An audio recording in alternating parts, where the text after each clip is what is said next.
салом тамошобинони шабакаи агротех тиҷи бо шумо ман юсуф азизов. дар нуқтаҳои серодами душанбе дар баробари камераҳои назоратӣ дурбинҳои шинохти чеҳра насб мешавад. ин камераҳо ба фарқ аз дурбинҳои қалбӣ имкон доранд симои шахсеро ки мақомот ҷустуҷӯ мекунад шиносоӣ намуда ба шахсони масъул хабар диҳад.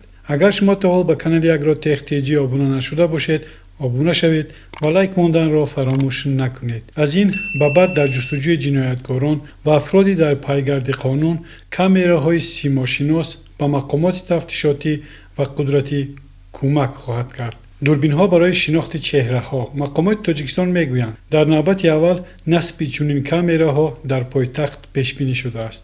фурқат шоимардонов, муовини маркази шаҳри бехатар гуфт, ин камераҳо рӯзҳои наздик дар маҳаллаҳои сериздиҳом аз ҷумла фурудгоҳ, истгоҳи роҳи оҳан, марказҳои савдою бозорҳо ва боғҳои фарҳангию фароғатӣ насб мешаванд. шоимардонов мегӯяд, ин дурбинҳо дар ҳолати 25% шинохти чеҳраи одаме ки ба афроди гумонбар шабоҳат дорад ба маркази шаҳри бехатар хабар медиҳад. дар махзани барномаи ин камераҳо акси афроди дар ҷустуҷӯ буда ворид карда мешавад.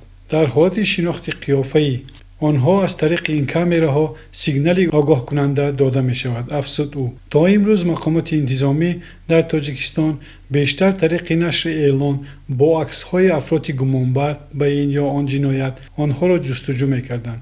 ин эълонҳо маъмулан дар расонаҳои давлатӣ назди идораҳои вазорати корҳои дохилӣ ва сомонаи ин вазорат нашру паҳн мешуданд. баъзан мақомот бо ваъдаи мукофотҳои гаронарзиш аз сокинон ҳам дар пайдо кардани ҷинояткорони хатарнок кӯмак мехостанд. ҳамакнун онҳо бовар доранд ки бо истифода аз ин дурбинҳо корашон дар ин самт осонтар хоҳад шуд. ҳадаф аз насби камераҳои нав ки товони ошкор кардани чеҳраи ҷинояткорро дорад ва истеҳсоли ширкати маъруфи Huawei чин аст, ба осонӣ пайдо кардани афроди дар пайгард қарор дошта будааст. мақомоти тоҷик мехоҳанд бо истифода аз таҷрибаҳои кишварҳои дигар барои таъмини амният ва коҳиши ҷинояткорӣ аз ин роҳ ба кор бигирад. ҳарчанд маблағи насби ин камераҳо гуфта намешавад, аммо таҳри шаҳри бехатар дар соли 2013 $22 миллион харҷ дошт ва аз ҳисоби қарзи давлатии тоҷикистон аз чин амалӣ шуд. таҳлилгарон мегӯянд, ҳарчанд мақомот аз ошкорсозии қоидаи вайронкуниҳо ва гоҳи ҷинояткорӣ тавассути шаҳри бехатар садо баланд мекунанд, аммо ба пурра шаффоф будани кори онҳо бо шубҳа менигаранд. хуб аст агар шаффоф бошад. сокинон аз фаъол будани дурбинҳо ё камераҳои симошиносро дар маконҳои серодами шаҳри душанбе истиқбол карда мегӯянд, амнияти онҳо дар кӯчаҳо бештар таъмин мешавад агар кори он шаффоф ба роҳ монда шавад. чунон ки сокинони пойтахт мегӯянд, хайр барои дақиқ кардани ҷинояткор ё муайян намудани ягон ҳодисаи нохуш албатта ин муҳим аст, вале бояд масъулин хеле ҷиддӣ кор кунанд то натиҷаи баръакс надиҳад. барои мисол ҳоло омилҳои коррупсионӣ зиёд аст.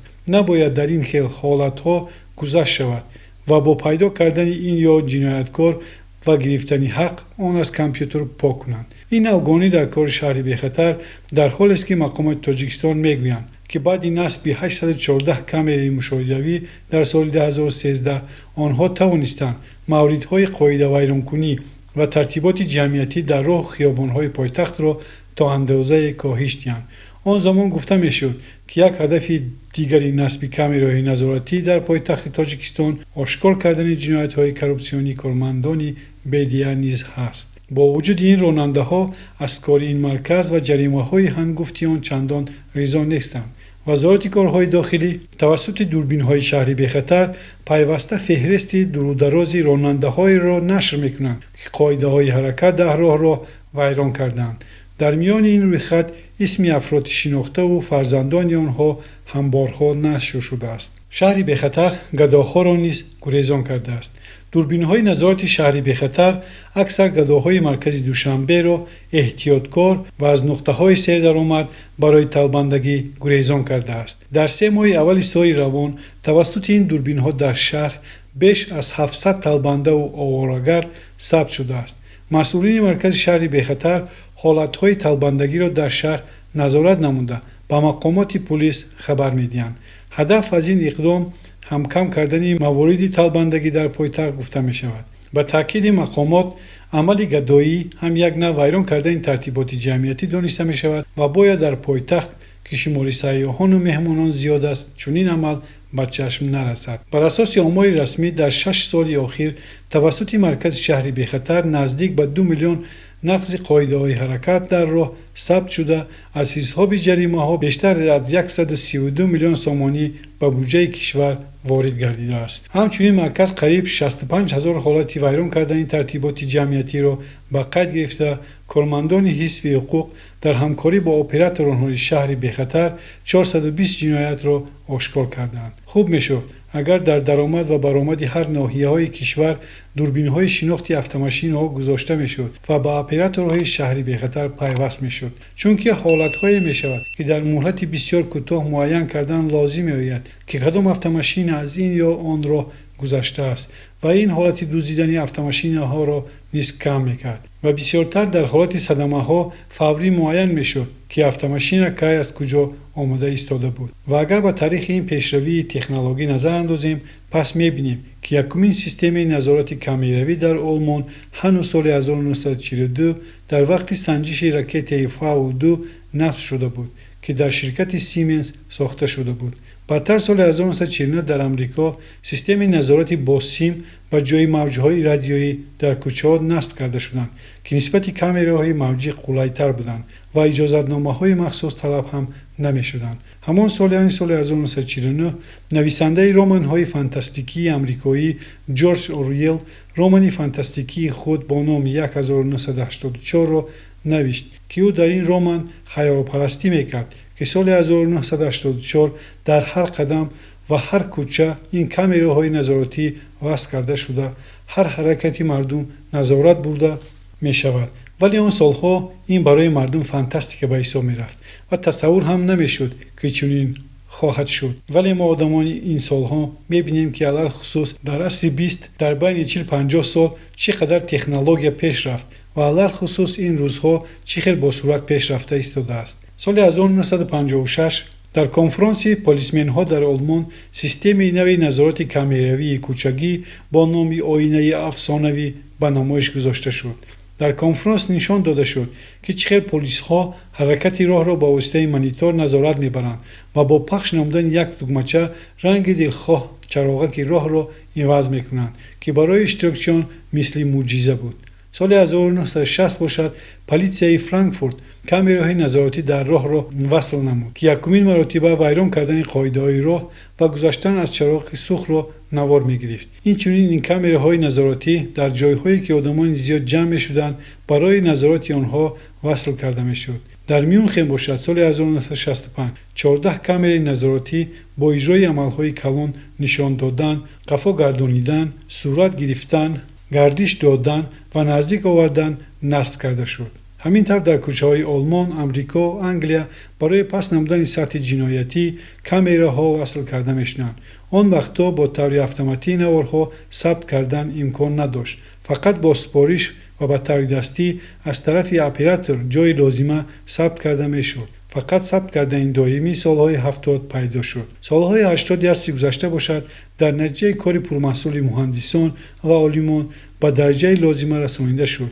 تا این سالها قریب در همه کوچه‌ها و جای‌های جمع شوی آدمان در مملکت‌های پیشرفته این کامراها نصب کرده شدند.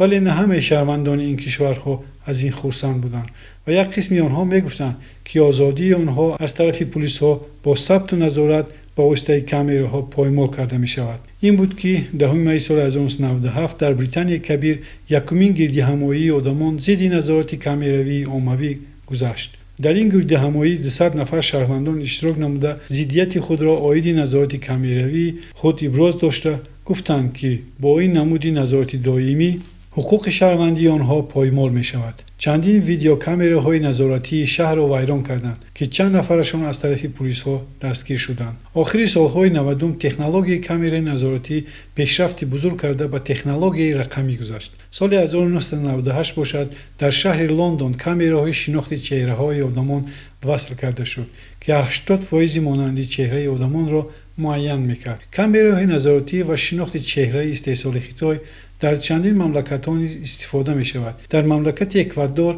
از کامرای نظارتی شناخت چهره خطایی وسیع استفاده می‌شوند. اینچنین چنان که ماه فوریه همین سال خبر دادند، قزاقستان برای وضع نصب این نمود کامراهای خطایی در شهر آلماتا 23 میلیون دلار جدا نموده است. بله، در جهان معاصر امروزها همه‌طرفه در همه ساحه‌ها از تکنولوژی پیشرفته استفاده برده می‌شود. برای تاجیکستان هم استفاده این کامرای نظارتی و شناخت چهره برای دقیق کردن جنایتکار یا معین نمودن یگان حادثه‌های ناخوش، پیدا نمودن آدمانی گم شده البته مهم است، ولی باید مسئولین خیلی جدی کار کنند تا نتیجه برعکس ندهد و باید در آینده نصب این کامراهای نظارتی نسبتاً دقیق شناخت چهره به راه مانده شود تا بیهوده آدمانی به هم مانند بیگناه تشویش داده نشوند. اگر شرایط دست دهد در آینده یگان خبر درباره کار این کامرا به دست افتد، حتما به شما خبر میرسانم. به کانال اگروتک تیجی ابونه شدن و لایک ماندن را فراموش با ما باشید.